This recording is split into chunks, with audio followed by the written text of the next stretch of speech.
अस्सलाम वालेकुम, मैं हूं डॉक्टर ताहिरा और प्रोग्राम आप देख रहे हैं सेहत सबके लिए। ईद आ रही है और जैसे ही ईद आती है इंसान कुर्बानी करता है, पहले बकरा लेकर आता है, फिर अच्छा मज़े का आपका वो कोरमा या बिरयानी बनी होती है और जैसे ही आप उसका एक नवाला लेते हैं अचानक आपको एक दर्द छिड़ जाता है और वो ऐसा दर्द होता है जो ना सोने देता है ना जागने देता है। आपकी पूरी ईद तो ख़राब होती ही है क्योंकि कोई डॉक्टर आपको उस दिन नहीं मिलता और फिर आप अपना दांत पकड़ के, सर पकड़ के, सोजा हुआ मुँह मसूड़ा पकड़ के बैठे रहते हैं कि भाई मैं खाऊँ तो कैसे खाऊँ और क्या करूँ। और स्पेशली जब आप ये हड्डियों वाला बड़ा गोश्त और ये सब खाते हैं तो काफ़ी ज़्यादा जो पुराने किस्म के मसाइल भी आपके मुंह के अंदर अब तक पनप रहे थे और सो रहे थे वो अचानक छुट्टी वाले दिन जाग जाते हैं और आपकी ईद का हो जाता है सत्यानाश। इसलिए हमने सोचा कि इस ईद से पहले हम आपको प्रिपेयर कर लें और हम इन्वाइट करें अपने शो पे जो एंडोडोंटिस्ट हैं, डेंटल सर्जन हैं, दांतों के माहिर डॉक्टर तारिक अकबर। बहुत बहुत शुक्रिया, thank you so much for joining us. तो डॉक्टर साहब पहली बात पहले करें, आप मुझे बताइए कि जब ईद के दिन जो है अचानक ये दर्द शुरू हो जाए तो लोग क्या करें? बिस्मिल्लाहिर्रहमानिर्रहीम, बहुत शुक्रिया बुलाने का। सबसे पहले ज़्यादातर बड़ी ईद के बाद लोगों को दांतों के मसाइल आ जाते हैं। इसकी सबसे बड़ी वजह ये होती है कि कुछ लोगों को पहले से मसले होते हैं लेकिन वो ट्रीटमेंट वगैरह नहीं करते, लेकिन बड़ी की ईद के बाद लोग गोश्त वगैरह ज़्यादा खाते और वो तकरीबन नॉर्मल से ज़्यादा खाते। वो कहते हैं कि आज नहीं खाया तो बस फिर कभी नहीं। तो इसके बाद वो गोश्त खाने से हम मना नहीं करते, लेकिन इसके बाद वो प्रॉपर ब्रश नहीं कर सकते और अपने तरीके से दांतों को साफ़ नहीं करते। जब वो दांतों को साफ़ नहीं करते तो मसूड़ा और दांतों के दरमियान जो गैप है इसमें गोश्त वगैरह का इसके बाद वो इन्फेक्शन हो जाते हैं। तो कुछ टाइम बाद फिर हमारे पास मरीज़ आते हैं कि डॉक्टर साहब हमारे मसूड़े पल गए, हमारे मसूड़े में इन्फेक्शन हो गया, उसका कलर चेंज हो गया, तो हम क्या करें।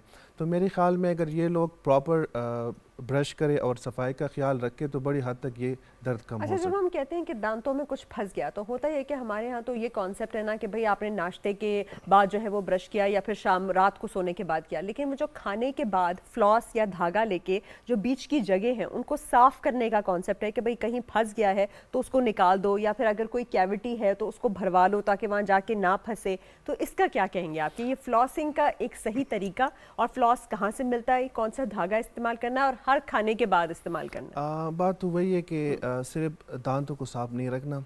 हम तो बार बार से जल्दी से दांतों को वो कर दे कि हमने कहा बस दांत साफ हो गए, लेकिन जो मसूड़े ये भी हमारे दांतों का एक हिस्सा है और अपने है, किसी और की नहीं है। और मसूड़े से दांत निकलते हैं। अगर हम दांतों को बहुत सफ़ेद भी करें, साफ भी करें तो कोई फ़ायदा नहीं जब तक हम मसूड़े के। सबसे पहले तो ये है कि जिस तरह सुबह और शाम को तो ब्रश बहुत ज़रूरी है। अगर दिन को भी टाइम मिल जाए तो करने में कोई हर्ज नहीं है। अगर ब्रश एटलीस्ट नहीं कर सकते तो खाने के बाद जिस तरह आप लोगों ने बताया जो डेंटल फ्लास्क है वो बहुत ज़रूरी है, क्योंकि हमारे सिर्फ दांत का सामने वाला हिस्सा नहीं कि हमने ब्रश ले लिया और साफ़ किया। दांतों का मतलब ये है कि दो दांतों के दरमियान जो गैप है वो सबसे ज़्यादा लोगों को मसला करते हैं, वहाँ पर खाना फंस जाते हैं। तो हम तो ब्रश से दांतों को साफ़ करते हैं, लेकिन जो गैप है वहाँ पर प्रॉपर ब्रश नहीं पहुँचती, तो वहाँ पर हमें डेंटल फ्लास करनी चाहिए। हमारा मसला है कि लोग टूथपिक ज़्यादा इस्तेमाल करते और इतनी बेदर्दी से इस्तेमाल करते कि वो इंजरी कर लेते कि डेंटल ट्रॉमा हो जाते हैं। और इसके अलावा आप लोगों ने देखा कि लोग नॉर्मल धागा निकाल के कपड़ों से वगैरह से करते, ये ख़तरनाक है, इससे इन्फेक्शन हो जाते हैं, वो स्टेरलाइज नहीं होता और चीज़ें। तो सबसे ये है कि हम प्रॉपर टेक्निक से ब्रश कर ले कि हम दांत का हर हिस्सा साफ़ करें। अगर वो ज़बान की तरफ हो, अगर वो तालू की तरफ हो, पीछे की तरफ हो, वो सब साफ़ करें। ज़बान को भी साफ़ करें, तालू को भी साफ़ करो। इसके बाद हम डेंटल फ्लास को ले लें। इसका तरीका यही है कि हमने हर दांत के दरमियान इसको आराम से करने और इस तरह ये मोमेंट करने कि जो गंद है वो बाहर निकाल ले। कुछ लोग बिल्कुल इस तरह कर लेते हैं, वो भी गलत होता है, रगड़ा। और डेंटल फ्लास ये कि नॉर्मल धागा नहीं होता, नॉर्मल हर जगह से शाहीन डिवार्सन से मिल जाते हैं। और मेरे ख्याल में अगर एक ले ले तो एक बंदे के लिए 2-3 महीने का इस्तेमाल करते हैं। अगर बाद में आप एंटीबायोटिक्स यूज़ करते हो, डॉक्टर के पास जाते हो, माउथ वाश यूज़ करते हो, ट्रैवलिंग करते, इससे बेहतर नहीं है कि आप एक अच्छी सा टूथब्रश ले लें। और वाकई ऑर्डिनरी सी बात, कॉमन सी बात है। और हमारे यहाँ तो आपको पता है हर नमाज में वजू का हिस्सा है कि आपने बहुत अच्छी तरह से कुल्ली करनी है, मिसवाक भी करनी है, कुल्ली करनी है। तो कुल्ली जब आप करते हैं तब मेक श्योर करें कि आपके दांतों के बीच में अगर कुछ रह गया है तो उसको साफ करें, क्योंकि ना सिर्फ वो इन्फेक्शन कॉज करेगा और जैसे उन्होंने कहा कि ये जो टूथ पिक है इसको आपने मुंह में नहीं मारना, बिल्कुल जैसे वो ENT के डॉक्टर ने कहा था कि ईयरबड नहीं मारना, उसी तरह टूथपिक भी अच्छी चीज नहीं है। डेंटल फ्लॉस का जरूर इस्तेमाल करें। ये फंसा रह जाए तो फिर बू भी आती है ना, सड़क होके बू भी आती है, हेलिटोसिस कहते हैं। स्मेल से ये होता है कि आप एक महफिल में बैठे हो, किसी के साथ दूसरे लोग भी इफेक्ट करते हैं, ये जो एक गलत बात है। बाकी इसके अलावा वो स्मेल आपको भी तंग करती है जब आप कोई नवाला वगैरह खाते इसमें। तो मेरे ख्याल में ब्रश और डेंटल फ्लास में मुश्किल से 5 से 10 मिनट नहीं लगते पूरे दिन में। अगर इसको हम रेगुलर करें तो एक तो सफाई निस्फ ईमान है, दूसरा ये कि हमारे मसूड़ों का ये जो और दांतों का मसले हल हो जाएंगे, तो फिर डेंटिस्ट के पास जाने की कुछ लोग जब कर रहे होते हैं जैसे डेंटल फ्लॉस करते हैं या ब्रश करते हैं तो उनको खून आना शुरू हो जाता है, तो इससे बहुत ज़्यादा घबरा जाते हैं कि भाई सुबह हम ब्रश कर रहे थे, हमने थूका, खून आ गया। तो आप थोड़ा सा ये भी बताइए कि ये खून जो है मसूड़ों से क्यों आता है?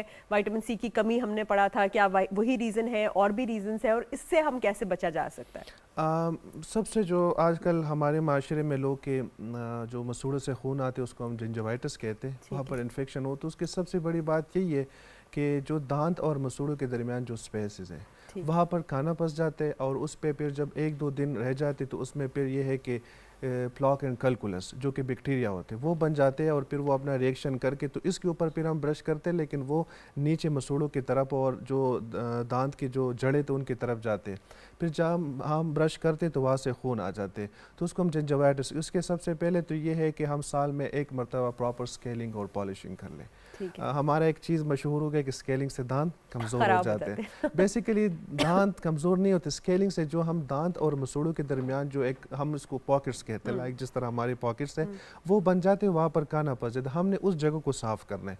अगर इसको आप प्रॉपर साल में 1 मरतबा साफ़ करें और फिर आप रेगुलर ब्रश करें और उन जगहों तक आप डेंटल फ्लास करें, तो ये जो मसला है। और ज़्यादातर लोग आते हैं कि डॉक्टर साहब हमारे जब सुबह उठ जाते हैं हम ब्रश करते तो बहुत ज़्यादा, बल्कि कुछ पेशेंट तो ऐसे भी आ जाते हैं कि सुबह उठ जाते तो प्रॉपर मुंह में बहुत ज़्यादा खून जमा होते हैं। तो फिर जब हम स्केलिंग का कहते हैं नहीं डॉक्टर साहब स्केलिंग से तो दांत कमज़ोर हो जाते, नहीं हमें एंटीबायोटिक्स लिख ले। तो मेरे ख्याल में इन लोगों को जो मसला है, और ये जो एंटीबायोटिक्स खाते हैं ये अपना मैदा ख़राब करते हैं। एंटीबायोटिक्स इसमें कोई काम नहीं करता।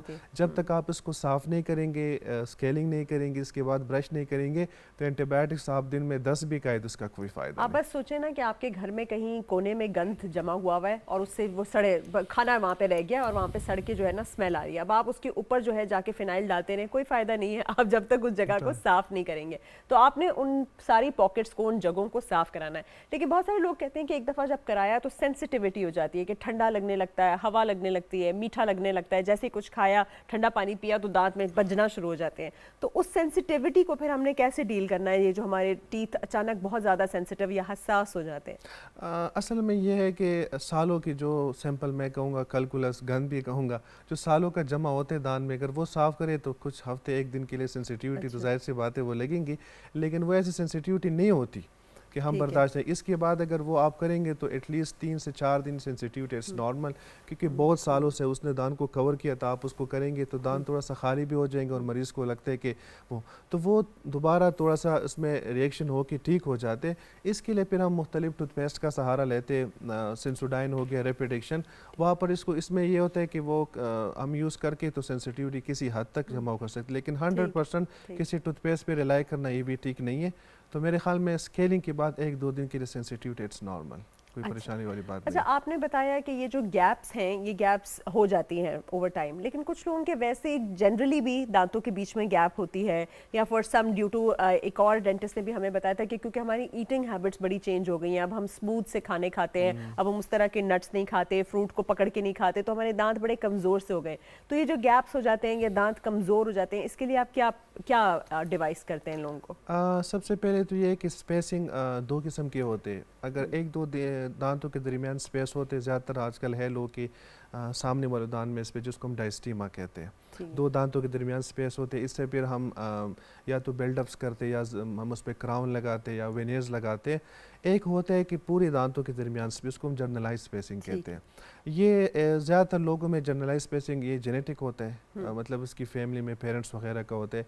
कुछ लोग का ये होता है कि जिस तरह ये टूथपेक भी बेदर्दी से इस्तेमाल करते हैं, कुछ लोग के जिस तरह बताया था कि किस तरह की हैबिट्स होते हैं जिस वजह से, तो इसकी फिर ये है कि स्पेस टाइम के साथ ज़्यादा हो जाए। कुछ लोग इस तरह होते हैं कि प्रेगनेंसी में भी स्पेस ज़्यादा हो जाते हैं। कभी कभार हमारे ये होता है कि शुगर वगैरह के जो पेशेंट्स होते हैं उनके बोन लॉस वगैरह हो जाए, वहाँ पर ये स्पेसेस आ जाते हैं। तो उसके बाद हम डिसाइड करते कि स्पेस इतना है कि इसको हम कवर कर लें।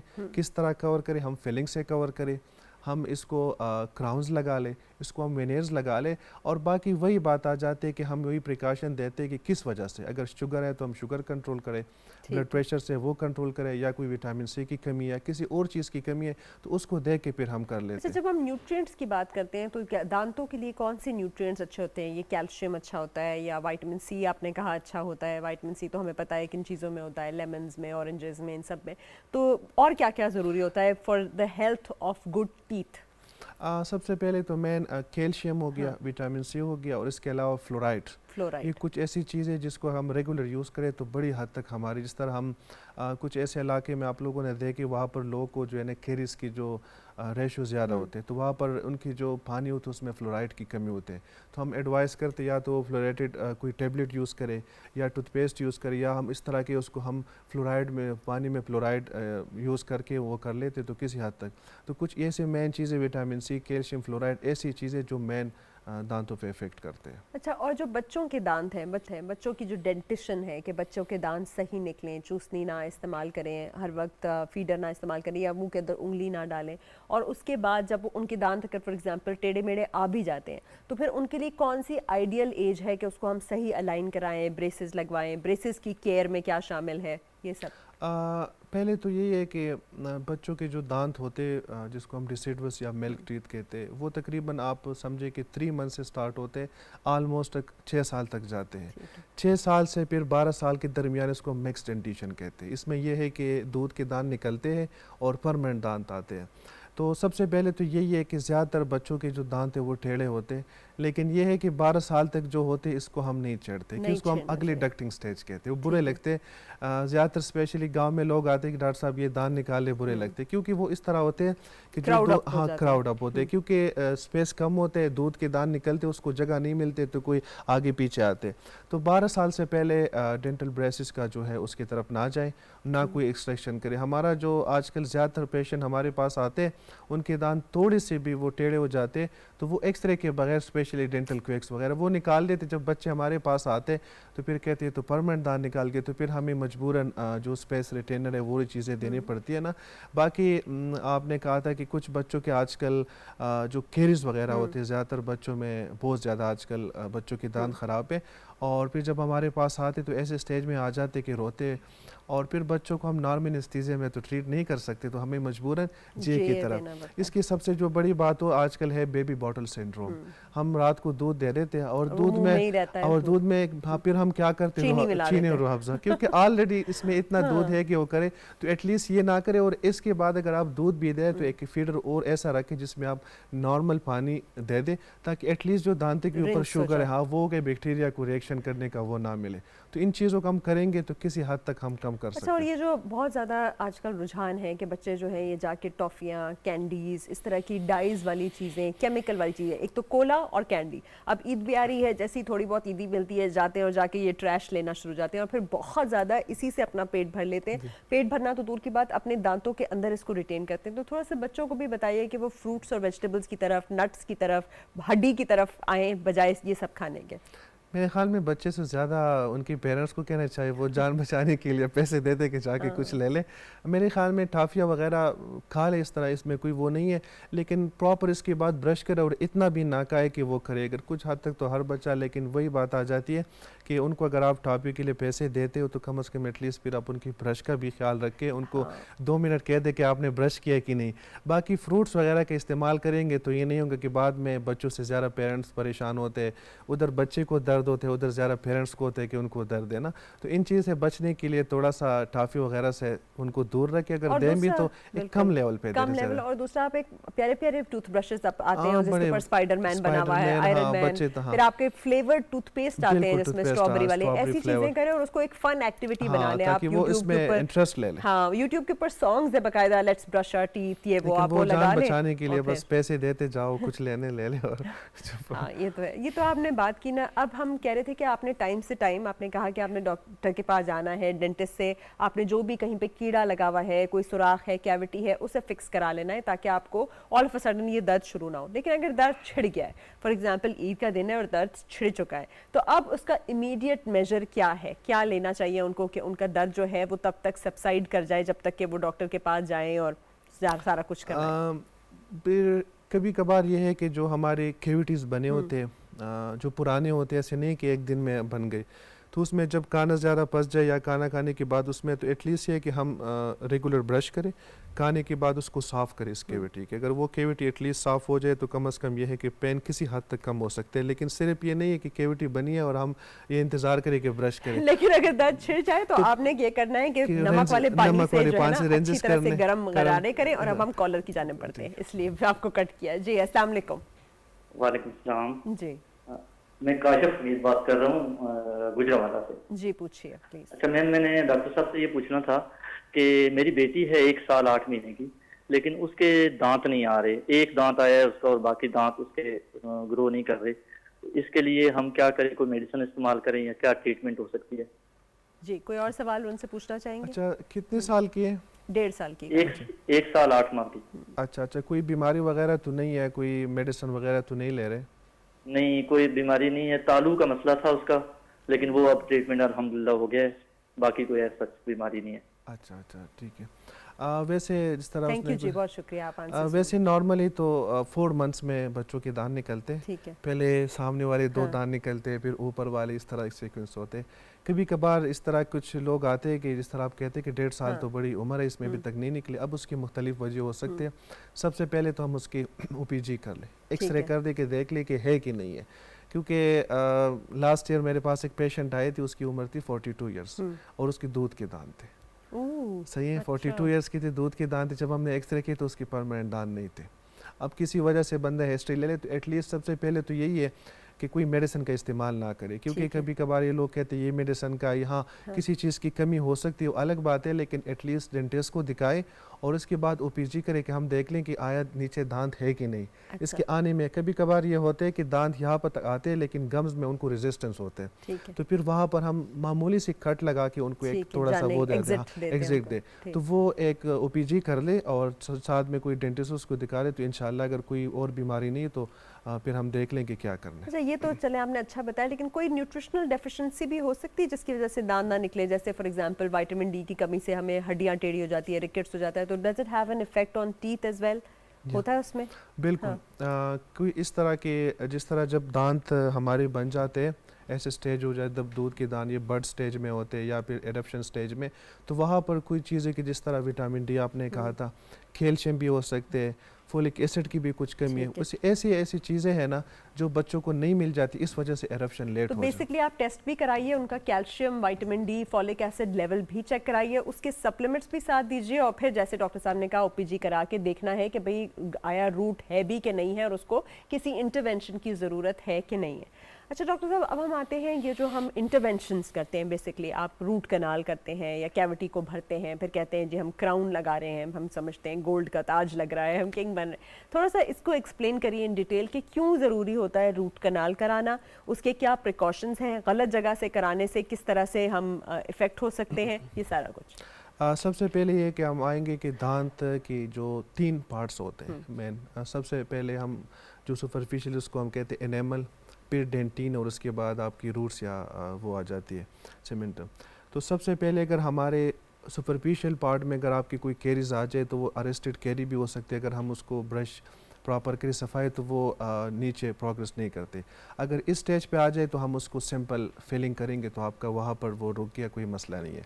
लेकिन जब वो उसकी दूसरी लेयर में जिसको हम डेंटिन कहते हैं वहाँ पर कैरीज चला जाए तो फिर आपकी चांस है कि ये दांत शायद फिलिंग से ना बचे।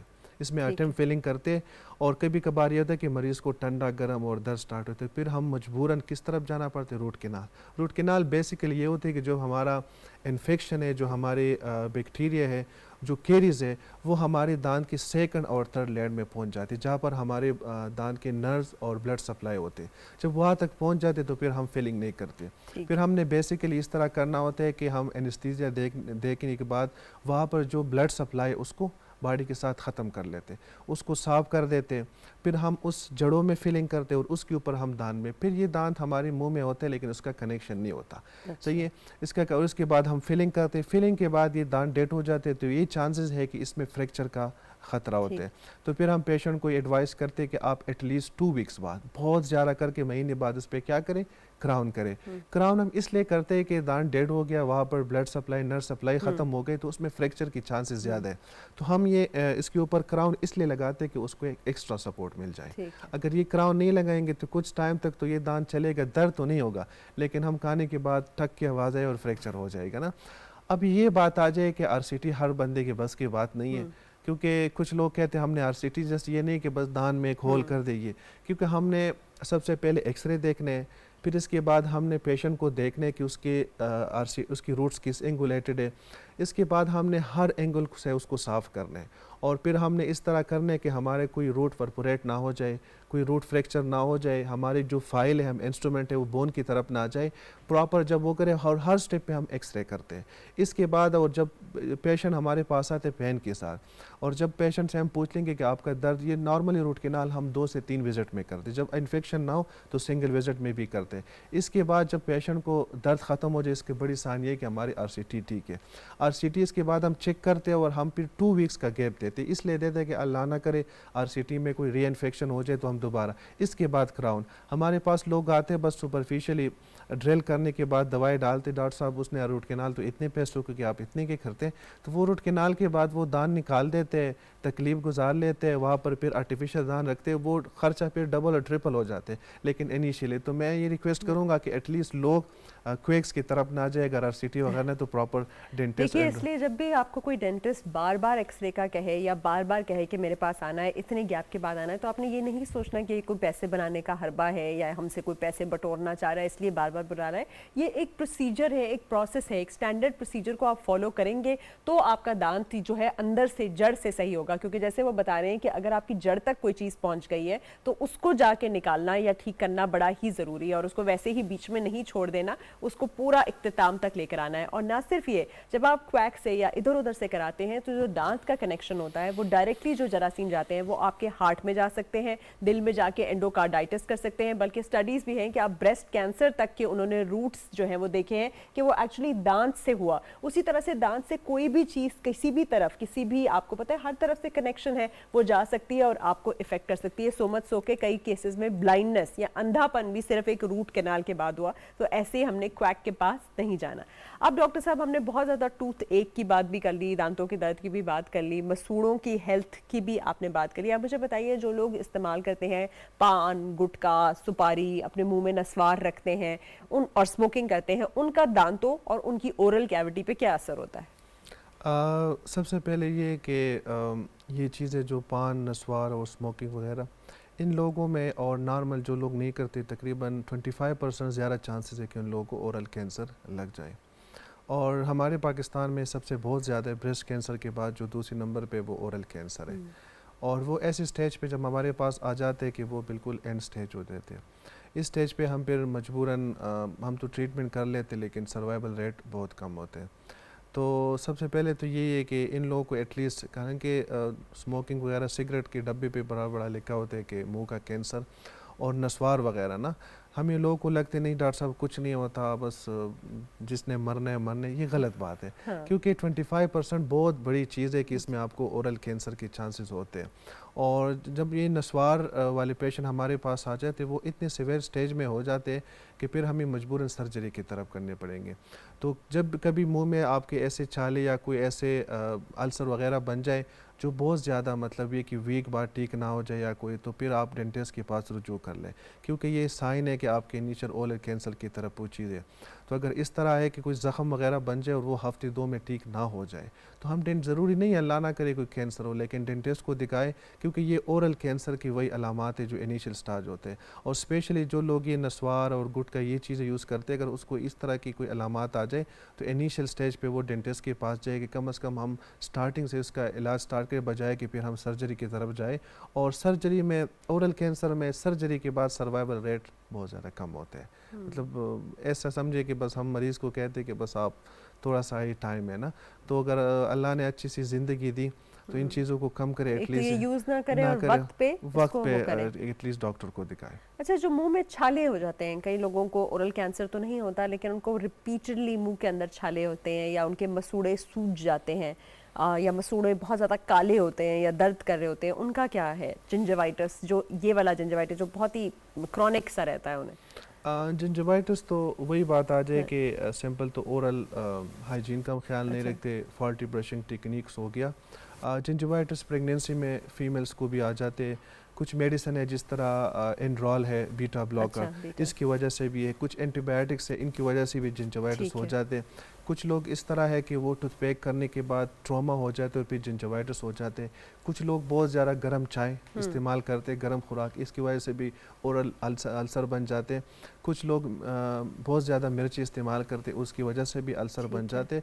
और कुछ लोग के अल्सर इस तरह होते कि वो रिपीटेड होते, तो वो फंगल की वजह से भी हो सकते हैं और उस वजह से भी हो सकते हैं। तो हर चीज़ का होता है, लेकिन ये है कि अगर ये अल्सर या ये चीज़ें तकरीबन 2 वीक से ज़्यादा हो जाए तो फिर ये थोड़ा सा उनको मतलब एटलीस्ट होना चाहिए कि किसी डेंटिस्ट डॉक्टर को तो दिखाएं। बेसिकली जैसे आपको डॉक्टर साहब ने कहा कि आपने बहुत ज़्यादा गर्म खाना या बहुत ज़्यादा गर्म पीना नहीं है, उसी तरह से बहुत ज़्यादा स्पाइसी चीज़ों को भी आपने अवॉइड करना है, बहुत ज़्यादा एसिडिक चीज़ें जैसे कोलाज वगैरह हाँ। इनको भी अवॉइड करना है। कोई ऐसी चीज़ खा भी लेते हैं, मीठा हो गया, दूध, आपने दूध की बोतल है तो उसके बाद अच्छी तरह से आपने बेसिकली कुल्ली करनी है, रिंस करना है अपना मुँह, ताकि वो आपके मुँह के अंदर चिपकी ना रह जाए। और उसी तरह से जो गुटखा, पान वगैरह है उनको तो वैसे ही अवॉइड करना है, क्योंकि वो तो बेसिकली ओरल कैंसर का गढ़ बन रहे होते हैं, राइट।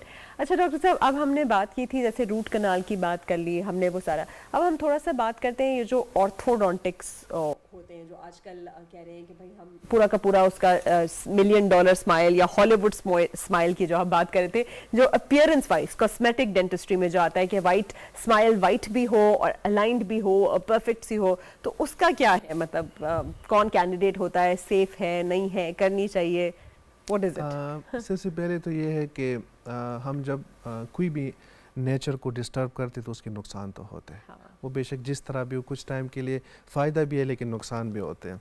अब आजकल हमारे पास जो लोग आते हैं वो कहते हैं कि डॉक्टर साहब हमारे दांत सफ़ेद भी होने चाहिए और मतलब हम स्माइल करेंगे तो अच्छी भी लगे और बिल्कुल एक लाइन हमारी मर्ज़ी।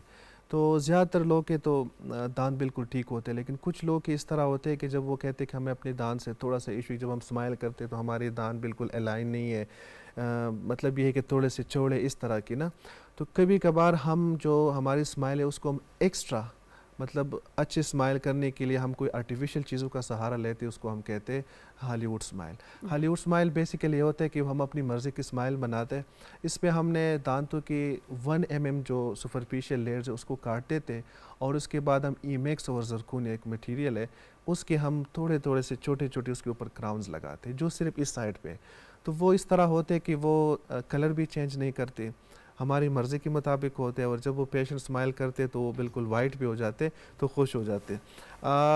इसका नुकसान भी है, फ़ायदा भी है। फ़ायदा तो है कि लेकिन नुकसान ये है कि हमारे जो नेचुरल दांत है उसके थोड़े से हम ग्राइंड कर लेते हैं और ये वैसे तो कह रहे हैं कि परमानेंट है, लेकिन कुछ सालों बाद ये अगर हम केयर ना करें, जिस तरह जिंजवाइटिस वगैरह हो जाए तो ये ख़राब हो सकते हैं।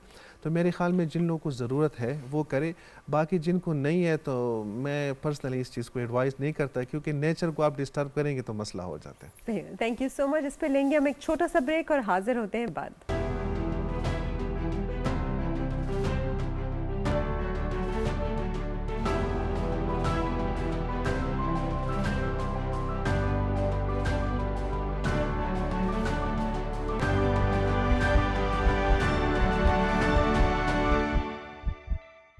Welcome back after the break. Break पर जाने से पहले हम बात कर रहे थे हॉलीवुड स्माइल की और डॉक्टर साहब ने हमें बताया कि आपको ना नेचर्स में इंटरवीन नहीं करना। आजकल बहुत ज़्यादा बोलबाला, आपने देखा होगा कुछ एक्ट्रेसेस ने भी अपने फेस को बिल्कुल चेंज करा दिया, तो उसके बाद सब लोग ये कहने लगे कि भाई प्लास्टिक सर्जरी से पहले वो बहुत बेहतर थी ना कि अब हैं। तो उसी तरह से अगर बहुत ज़्यादा ही आपके दांत जो हैं उनको ज़रूरत ना हो तो उसको घिसा के इस तरह की इंटरवेंशन करने की ज़रूरत नहीं है। हॉलीवुड स्माइल की तो हमने बात कर ली, अब हम बात करते हैं ब्लीचिंग की। बहुत सारे लोग ब्लीच भी कराते हैं और उनको वाइटनिंग, हमारे यहाँ वैसे स्किन को भी वाइटन करा लो, दांतों को भी वाइटन करा लो।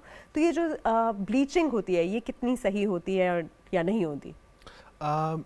बेसिकली ब्लीचिंग हम दांतों को केमिकल्स के थ्रू उसको वाइट करते हैं। ठीक है। तो वही बात आ जाए कि जब नहीं केमिकल का इस्तेमाल हो जाए तो नुकसान होते हैं। ब्लीचिंग वैसे कभी कभार कुछ पेशेंट्स होते हैं, जिस तरह कुछ इलाकों के जहाँ पर ये फ्लोराइड ज़्यादा होते, फ्लोरोसिस, वहाँ पर लोगों देखे उसके दांत बिल्कुल येलो होते हैं। तो वो ऐसे होते हैं कि उसको हम जितना भी स्केलिंग करें तो वो ठीक नहीं होते। तो उसके जो मतलब ये कि सुपरफिशियल लेयर से लेकर नेचुरल लेयर तक उसके येलोइश होते हैं। तो उस स्टेज में फिर हमारे पास ये है कि कोई और ऑप्शन नहीं होता जहाँ ज़रूरत होती है, बहुत ज़्यादा स्माइल का और स्पेशली फीमेल्स को बड़ा होते, तो फिर हम ब्लीचिंग की तरफ जाते हैं। लेकिन कभी कभार इस तरह की जिस तरह हमारे नॉर्मल डे, लेकिन पेशेंट चाहते नहीं इससे भी वाइट हो जाए, तो फिर हम उसको केमिकल्स के थ्रू वाइट कर लेते हैं। तो फ़ायदा तो है अच्छे, मतलब साल तक ये होता है मैक्सिमम, साल बाद आपको रिपीट करना पड़ते हैं, दांत तो अच्छे लग जाते हैं बिल्कुल। लेकिन जो सबसे उसका बड़ा नुकसान ये है कि सेंसिटिविटी बहुत ज़्यादा होती है। अच्छा, ये तो आपने ब्लीचिंग की बात की कि येलो हो जाते हैं क्योंकि बहुत ज़्यादा फ्लोराइड होता है। कुछ बच्चों के और कुछ बड़ों के भी मैंने देखा है कि उनके दांतों के ऊपर काली काली ऐसे लाइंस होती हैं, हॉरिजॉन्टल लाइंस होती हैं, या उनके ऊपर बहुत ज़्यादा आपको ऐसा लगता है जैसे ब्राउन ब्राउन या काला काला कुछ हो गया। तो इसका क्या रीज़न होता है? मैं उन स्मोकर्स की बात नहीं कर रही, स्मोकर्स में तो चलो टार्टर वगैरह जम जाता है या कुछ काले तो आपको वो केरीज होता है, लेकिन ये दूसरी इस तरह की लाइंस होती है, इनका क्या रीज़न होता है? ये दो किस्म के होते हैं, इसको हम स्टेन्स कहते हैं। एक एक्सटेंसिव स्टेन्स होते हैं, जिस तरह कुछ बच्चे एंटीबायोटिक्स खा लेते हैं, कुछ लोग जो ताकत की मेडिसिन खा लेते हैं, या कोई स्मोकिंग के स्टेन्स हो गए या कॉफ़ी के स्टेन्स हो गए, इस तरह के स्टेन्स, हाँ, इसको हम कहते हैं एक्सटेंसिव स्टेन्स। वो सुपरफिशियल होते हैं, वो जस्ट हम स्केलिंग, पॉलिशिंग या इसके बाद ब्लीचिंग से ख़त्म होते हैं। कुछ उस तरह होते हैं इंट्रिंसिक स्टेन्स जो जेनेटिक्स होते हैं। जिस टाइम पे लोग के दांत बन जाते हैं स्पेशली बच्चों को, तो उस स्टेज पे कोई किसी चीज़ की कमी आ जाती है, तो उस स्टेज पे वो स्टेन्स होते हैं इंट्रिंसिक स्टेन्स जो ख़त्म नहीं होते। अच्छा, मतलब ये कि हम जिस तरह पॉलिशिंग करें, जिस तरह ब्लीचिंग करें, तो वो स्टेन्स फिर बरकरार रखते हैं। तो फिर हमें या तो ब्लीचिंग का थोड़ा हद तक सहारा लेते, नहीं है तो फिर हम उस तरफ वो क्राउन्स और वेनियर्स की तरफ जाते हैं। तो वो इंट्रिंसिक स्टेन्स। तो ये जो लेड पॉइजनिंग वगैरह, बहुत सारे इलाकों में जो पानी है उसके अंदर लेड की कंटेंट बहुत ज़्यादा है, तो उससे भी जो वो बीज लाइंस कहते थे या पता नहीं क्या कहते थे, मुझे याद नहीं आ रहा, आपके नेल्स के ऊपर और टीथ के ऊपर, फिर ये भी इनको भी देख लेना चाहिए, उनको वाटर और उनकी ये बिल्कुल। सबसे पहले तो हम डिटेल में हिस्ट्री लेनी चाहिए कि क्या है, और उसको देखने की उसकी फैमिली में किसी को है। हिस्ट्री और एग्ज़ामिनेशन की बात हमें होते, तो फिर हम एज को देखते हैं और फिर हम मुख्तलिफ ट्रीटमेंट ऑप्शन देते हैं ना। तो कि ये ऑप्शन करिए, कुछ लोग तो कहते चलो कोई मसला नहीं, बुरी नहीं लगती, लेकिन स्पेशली फीमेल्स फिर ये है कि वो लेते, तो फिर ये वो इस तरह के स्टेन्स होते हैं कि वो स्केलिंग और पॉलिशिंग से ख़त्म नहीं होते। तो फिर हमें या तो कंपोजिट वेनियर्स जो लेज़र फिलिंग्स होती है या वेनियर्स होती है क्राउन, इन चीज़ों का सहारा लेना पड़ता है अभी जो। और वो इस टाइम पे होते जिस टाइम दांत की एरप्शन हो जाती है, जिस टाइम दांत बन जाते, उस टाइम इन चीज़ों की कमी आ जाती है। बाद में अगर वो चीज़ें पूरी भी करे तो वो ठीक नहीं होते, क्योंकि एरप्शन के टाइम पे जब डिफिशिएंसी आ जाती है तो फिर उसमें वो लाइंस आते और वो परमानेंट होते, उसके लिए फिर हम इस तरह की ट्रीटमेंट कर लेते हैं। अच्छा, तो बेसिकली जैसे ही बच्चे को दांत निकल रहे हों उसकी न्यूट्रिशन का खास ख्याल रखना है। जब वो ग्रो कर रहा है तब भी उसकी न्यूट्रिशन तो आपने देखनी है कि भाई विटामिन डी भी हो, कैल्शियम भी हो, विटामिन सी भी हो, ये सारा कुछ तो हो ही, बल्कि साथ साथ उसको नट्स, फ्रूट्स वगैरह दे। फ्रूट को काट के जूस बना के ना दें, उसे बोले होल फ्रूट को चबा के खाए, हड्डी को चूसे, ताकि उसकी दांत के अंदर स्ट्रेंथ आए। अच्छा, ये मुझे बताइए कि कुछ लोगों को दांत ऐसे रगड़ने की आदत होती है, वो घिस रहे होते हैं दांत, तो ये जो है इसको ये भी दांत को डैमेज करता है? हाँ, बहुत जोर जोर का कर रहे होते हैं, साइकोलॉजिकली भी। ये बिल्कुल बहुत ज़्यादा आजकल ये ब्रोक्सिज्म इसको कहते हैं। अच्छा, ब्रोक्सिज्म ये होते हैं कि आप दांत को रगड़ लेते हैं, तो जाहिर सी बात है कि जब आप दांत को रगड़ लेते तो उसका जो हाइट है वो कम हो जाते है। आप रगड़ लेते सुपरफिशियल लेयर ख़त्म हो जाते, जो हमारे दांत का superficial layer, outer most layer होते हैं, वो रेजिस्टेंस करते। जब वो ख़त्म हो जाते इसके बाद आपको सेंसिटिविटी भी स्टार्ट हो जाती, दर्द भी हो जाते और आपकी दांत की शेप भी आते। ये ब्रोक्सिज्म ज़्यादातर होते हैं, ज़्यादातर पेशेंट को होते हैं कि वो रात को ही कर लेते हैं, उसको खुद पता नहीं होता। जो साथ वाला बंद है उनसे अगर हम पूछ लेंगे तो कहते हैं हाँ बिल्कुल दांतों को जो है ना ग्राइंड कर लेते हैं। इसके लिए फिर इसका इलाज ये है कि या तो ज़्यादातर ये स्ट्रेस की वजह से लोग करते हैं, जब स्ट्रेस होता है, आपने जो गुस्से में होता है कोई स्ट्रेस या किसी चीज़ की, तो वो दांतों को रगड़ लेते हैं। तो उसके लिए सिंपल हम एक चीज़ देते हैं, नाइट गार्ड। नाइट गार्ड हम एक इसे इम्प्रेशन लेते हैं और हमारे पास एक प्लास्टिक जैसा वो मटेरियल होते, वो हम देते तो रात को लगा लेते अपर में, लोअर में। तो जब वो रगड़ लेते तो दरमियान में एक बैरियर आ जाते हैं, तो फिर वो मसला ख़त्म हो जाता है। अच्छा। लेकिन ये है कि कुछ इस तरह की हमने पेशेंट देखे कि उसने इतना ब्रोक्सिज्म किया होता है कि जो दांत की हाइट होते हैं, फॉर एग्ज़ाम्पल 12 mm जो नॉर्मल है वो 5-6 mm तक आते हैं। तो फिर हमें मजबूरन इन दांतों में या तो बिल्डअप्स करनी होगी, एक्सरे के बाद हम देख लेंगे, या तो उसमें हम RCT दोबारा कराऊँ। तो ब्रॉक्सिज्म अगर इनिशियल स्टेज में हो तो हम अगर नाइट गार्ड का सहारा लेंगे तो बड़ी हद तक ठीक हो सकता है। देखिए हल है इसका, अगर कोई है जो हर वक्त अपने दांतों को जो है रगड़ता रहता है यूं यूं करके और घिस लिए उसने अपने दांत, तो नाइट गार्ड ज़रूर लगाइए और साथ फिर रिलैक्सेशन टेक्निक्स की तरफ भी जाइए। अब थोड़ा सा बताइए कि जैसे आपने कहा कि हमें अपने दांतों की केयर करनी चाहिए, हमें अपने ब्रश की क्या केयर करनी चाहिए, हमें अपने डेंचर्स, अगर कोई डेंचर इस्तेमाल कर रहा हो तो उसकी कैसे केयर करनी चाहिए, ये भी थोड़ा बताइए, क्योंकि हम तो एक दफ़ा ब्रश लेते हैं और फिर पूरी ज़िंदगी उसी ब्रश को यूज़ करते हैं। पहले तो यही है कि जो ब्रश है वो हर 2 मंथ्स बाद चेंज करना चाहिए। अच्छा। हमारा ये है कि हम कपड़ों और इन चीज़ों पे पैसे देते, लेकिन जो ब्रश है उस पे जब तक ब्रश या हमसे वॉशरूम में गिर नहीं जाता या बिल्कुल इस तरह ख़राब नहीं होता तो हम इसको छोड़ते नहीं है। तो मेरे ख्याल में एक तो ये है कि 2 मंथ्स बाद आप ब्रश चेंज कर लें। इसमें मेरे ख्याल में इतना महंगा नहीं है, क्योंकि ब्रश आप 2 मंथ्स बाद चेंज करिए। बाकी ये कि ब्रशिंग टेक्निक आपको होनी चाहिए। कुछ लोग जो ब्रश करते हैं 10-15 सेकंड के लिए, जो मुझे जल्दी, कितनी जल्दी होगी, तो जो ब्रशिंग को आपका जो ड्यूरेशन है वो 2 मिनट से लेकर 5 मिनट्स के दरमियान है। अगर 2 मिनट से भी कम करे ये भी ठीक नहीं है, अगर 5 मिनट से ज़्यादा भी करे वो भी ठीक नहीं है। तो एटलीस्ट ये है कि ब्रश भी 2 मंथ्स बाद चेंज करिए। और जो आपकी टेक्निक है, ब्रशिंग टेक्निक, 2 मेरे ख्याल में 3 मिनट तो हर बंदा दे सकते हैं। अगर आप इससे कम देंगे तो ऊपर नीचे करें, इस तरह करें। और फिर हम तालू की तरफ भी करें, ज़बान की तरफ भी करें। अच्छा, ज़बान का जो क्लीनर होता है, टंग क्लीनर, इसका क्या रोल है, क्या ये यूज़ करना चाहिए? बिल्कुल, अगर हमने दांतों को साफ़ किया बहुत अच्छी तरीके से, लेकिन हमने ज़बान को साफ़ नहीं किया, तो ज़बान भी आपके माउथ का हिस्सा है, तो फिर वही बैक्टीरिया दोबारा आपकी दांतों पे आ जाते, तो फ़ायदा तो नहीं हुआ। तो एटलीस्ट आप अपने तालू को भी साफ़ करें, अपनी ज़बान को भी साफ़ करें कि आपके मुंह में कोई बैक्टीरिया ना रह जाए। तो उसका फ़ायदा आजकल तो बोले भी अच्छा, अपनी ज़बान वैसे भी साफ रखें और फिजिकली भी अपनी ज़बान को जो है ना बिल्कुल। तो डेंचर्स की सफाई का थोड़ा बताइए, क्योंकि डेंचर निकाल के ऐसे ही रख लेते हैं, फिर उसको उठा के फिर वैसे ही मुंह में डाल देते हैं। डेंचर रात के टाइम हम निकाल देते हैं, तो उसका अच्छा तरीका तो ये है कि हम उसको रात के टाइम निकाल के इसके लिए कोई बाउल वगैरह ले ले, उसमें पानी, सिंपल से पानी, कोई वो नहीं है, इसमें रख ले और सुबह पहनने से पहले उसको वॉश करें, प्रॉपर वॉश करें और फिर पहन लें।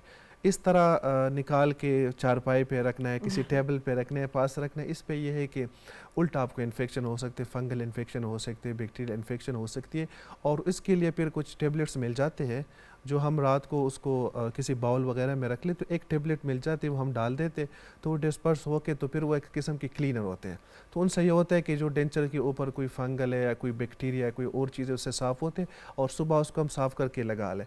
इस तरह सुबह उठाना, डायरेक्टली लगाना, ये उल्टा नुकसान देते हैं। अच्छा, थोड़ा सा आप बताएंगे कि जिनको ये बैड ब्रेथ का मसला होता है, आपने उनको कहा कि केरीज फिक्स करो, डेंटल हाइजीन ठीक रखो, वो तो सही है, लेकिन इसमें जो आपके माउथ फ्रेशनर्स हैं, इनका क्या रोल है? फॉर एग्जांपल माउथ वॉश हो गया, ये डिफरेंट किस्म के लिस्ट्रीन वगैरह, या फिर आपको डिफरेंट किस्म की च्युइंग गम्स या ऐसे फ्रेश मिंट्स टाइप चीज़ें मिलती हैं, ये कितनी अच्छी हैं और कितनी यूज़ करनी चाहिए, नहीं करनी चाहिए? क्योंकि कई लोगों को वाकई ये मसला बहुत ज़्यादा होता है, डिस्पाइट उनका oral hygiene, they have bad breath. बिल्कुल, हेलिटोसिस एक बड़ा मसला है, और ऐसे कुछ पेशेंट भी आ जाते हैं जो बहुत ज़्यादा केयर भी करते हैं, लेकिन इसके बावजूद उनको होते हैं। इनका तो रिलेशन गैस्ट्रिक के साथ भी है, जिनका मैदा ख़राब होते हैं तो उनको होते हैं, लेकिन कुछ ऐसे पेशेंट भी आ जाते हैं जिनको गैस्ट्रिक प्रॉब्लम नहीं होते लेकिन उसको होते हैं। तो फिर सबसे ज़्यादातर लोग को तो ये होता है कि वो प्रॉपर ओरल हाइजीन का ख्याल नहीं रखते हैं। जिस तरह सुपरफिशियल ब्रश किया, ये किया, दांतों माउथ वॉश कितना सेफ है? माउथ वॉश, बिल्कुल, माउथ वॉश ये है कि माउथ वॉश में आपके एंटीबैक्टीरियल भी होते हैं और उसमें आपकी कोई फ्लेवर वगैरह भी होते हैं। तो माउथ वॉश आपके दांतों के उस पार्ट तक पहुंच जाती है जहाँ तक आपका ब्रश नहीं पहुंचता। तो बड़ी हद तक अगर आप रेगुलर इस्तेमाल करें तो आपकी जो हेलिटोसिस है उसको तकरीबन 50 to 60% तक ख़त्म कर सकते हैं। और ये जो माउथ फ्रेशनर्स हैं, च्युइंग गम्स वगैरह, how good are chewing gums?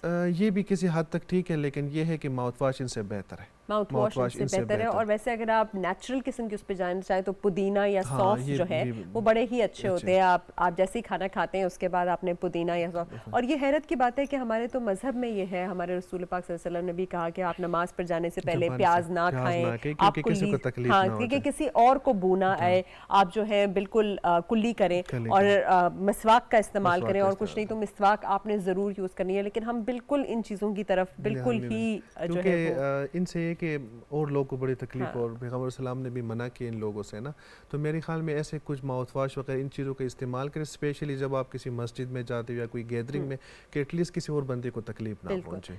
अच्छा, जब हम टूथ एक की बात कर रहे थे तो जैसे एक पेन किलर होता है anti inflammatory, Brufen usually doctor आपको प्रिस्क्राइब करता है और साथ कुछ एंटीबायोटिक्स भी देते हैं जब तक कि डॉक्टर के पास आप जाके प्रोसीजर नहीं कर लेते। अब ये आप थोड़ा सा इनको बता दीजिए कि आपने डॉक्टर के पास आने से पहले भी, मतलब प्रोसीजर से पहले अगर डॉक्टर ने आपको प्रिस्क्राइब कर दिया तो एंटीबायोटिक का पूरा कोर्स करना है, ये नहीं कि दर्द सबसाइड हो गई तो आप आ गए, ताकि इन्फेक्शन ख़त्म होगी तो आप प्रोसीजर कर पाएंगे।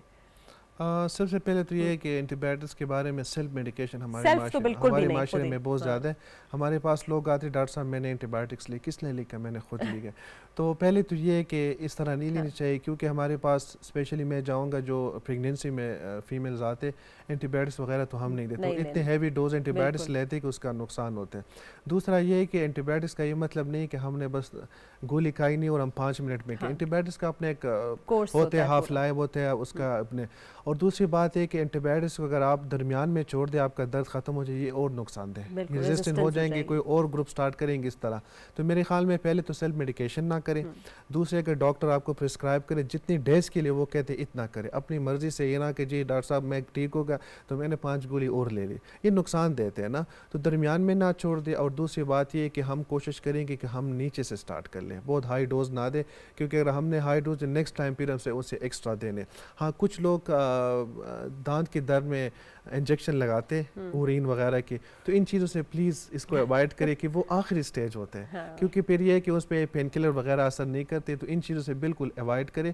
पेन किलर भी कम से कम इस्तेमाल करें, एंटीबायोटिक्स भी, और वो भी डॉक्टर के मुताबिक, और इंजेक्शन का तो बिल्कुल इस्तेमाल, इंजेक्शन का आपने बिल्कुल इस्तेमाल नहीं करना। जैसे पहले कहा था कि आप ल्यूक वार्म वाटर, नीम गर्म पानी में नमक के गरारे कर सकते हैं, या फिर आप जो है ये जो लौंग है इसका रोल भी बता दीजिए। लौंग का तेल या लौंग रख लेने से थोड़ी सी एंटीसेप्टिक, एंटी इन्फ्लेमेटरी प्रॉपर्टीज होती है। हाँ, किसी हद तक ये है कि हम करते तो वो थोड़ी सी वो रिलीज करके तो पेशेंट को कुछ टाइम के लिए उसमें, हाँ, लेकिन ये है कि लॉन्ग टर्म नहीं, जब तक वो डॉक्टर के पास नहीं पहुंचता। लेकिन कुछ लोग उस पर बहुत ज़्यादा बिलीव करते कि मैं तो लौंग रखूंगा, लेकिन ये भी ठीक नहीं, किसी हद तक कर लेते, लेकिन ये कि 100% वो इलाज नहीं है लौंग इसका।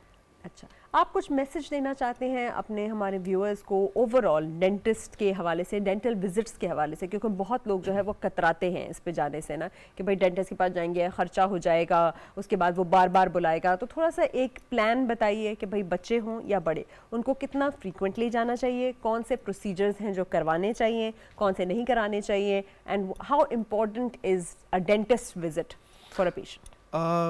मेरे ख्याल में साल में एक मरतबा हम अपनी फैमिली को विज़िट करा दें। मेरे ख्याल में जो OPD वगैरह वो तो फ्री है, जिस तरह हम साल में ईद पे कपड़े लेते इस तरह के लेते, तो एटलीस्ट साल में एक मरतबा आप लोग अगर दर्द हो भी ना तो अपने बच्चों को अपने पास डेंटिस्ट के पास लेके जाए और उनसे प्लान बनाए कि डॉक्टर साहब हमने पिछले साल किया था, अभी क्या देख ली क्या क्या करना चाहिए। एक और दूसरी, जब हमारे आपको पता चल जाए कि हमारे दांत में कोई आपको ऐसा नज़र आ जाए कि कोई कैरीज नज़र आ जाए, कोई अल्सर हो जाए या कोई मामूली से आपको ठंडा गर्म, तो इनिशियल स्टेज में ट्रीट करें, बजाइए कि आप इस स्टेज पे चले जाए कि फिर हमें एक्सट्रैक्शन की तरफ जाने के नहीं।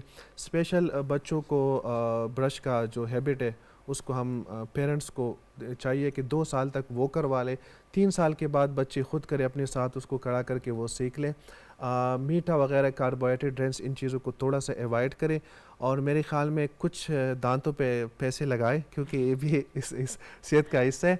तो अगर हम साल में एक विजिट कर दें तो इंशाल्लाह बड़ी हद तक हम इन चीज़ों को बहुत बहुत शुक्रिया डॉक्टर साहब, thank you so much for joining us today. आपने सारा अपना ओरल हाइजीन और टीथ हाइजीन के बारे में, तो इस ईद पे ख़ास ख्याल रखना है। गोश्त एक तो खाना है, बहुत ज़्यादा नहीं खाना, और खाने के बाद अच्छी तरह से ब्रश भी करना है, आपने फ्लॉस भी करना है, माउथ वॉश का इस्तेमाल भी करना है। बहुत बहुत शुक्रिया देखने का, इंशाल्लाह फिर मुलाकात होगी। अल्लाह हाफ़िज़।